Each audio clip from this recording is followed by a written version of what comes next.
Hi, when you go to purchase a home, you're going to be asked to make an earnest deposit.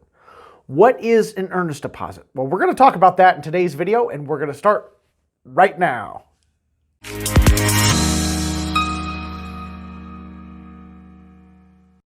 When you go to purchase a home, one of the first things you'll need to do is you need to provide an earnest deposit check. Okay, now what is an earnest deposit? Now, an earnest deposit simply shows the seller that you're serious about buying their home. Now, the amount of the earnest deposit, now that's negotiable between the buyer and the seller. But if you're making an offer in this market, you want to go in with a nice, healthy earnest deposit. Now, typically what you'll see in our market is usually 1 or 2% of the purchase price. Okay, now where does that earnest money go? Now, typically it can go to one of three places. Okay, it can go directly to the title company. It can go to the buyer's agent's broker, which then gets forwarded to the listing agent's broker. Okay, or it can be paid directly to the seller, or in many times, if you're buying new construction, you'll see it paid directly to the builder.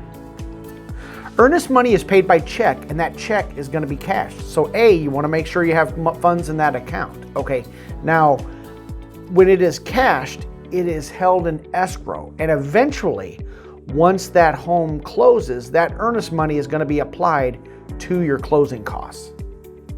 Now, in most states, they have a thing called a due diligence period. Now, during this window of time, you're able to conduct your home inspections and that sort of thing. Now, if you do a home inspection, and let's say, find something that's a major material defect, okay, and now you don't want to purchase your home. Now, what happens to that earnest deposit? Now, because it's held in escrow, and because that was a home inspection, and that was one of the contingencies of the purchase, you'll get your earnest money back. And likewise, if it's also contingent upon financing.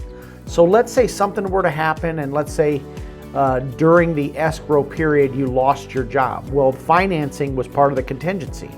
So if it was something were to happen to your financing, then you would get your earnest money back.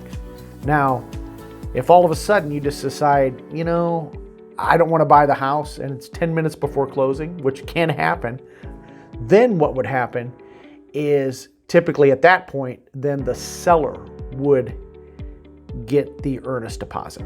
Okay, now here's the thing with earnest deposits. Now let's say there's a dispute, okay? Let's say the seller feels like, hey, I want the earnest deposit, and the buyer says, no, I want the earnest deposit. Then that's going to be settled. You'd have to go to court and decide that in court, okay? But if it falls apart because of the home inspection or because of financing, because those are contingencies, then you would get your earnest money back. But again, when that earnest money is released, all parties have to agree to release that earnest deposit. So it may very rightfully belong to that seller. Okay, because let's say the buyer decided, hey, you know what, I'm not buying the house, I changed my mind. And by all means, it should go to the seller. Everyone has to agree as to where that earnest money, because it's going to take a release to release that earnest deposit. Okay, but let's say there's no dispute in terms of the earnest deposit. You want to go through with the purchase of the home, and you come to closing day.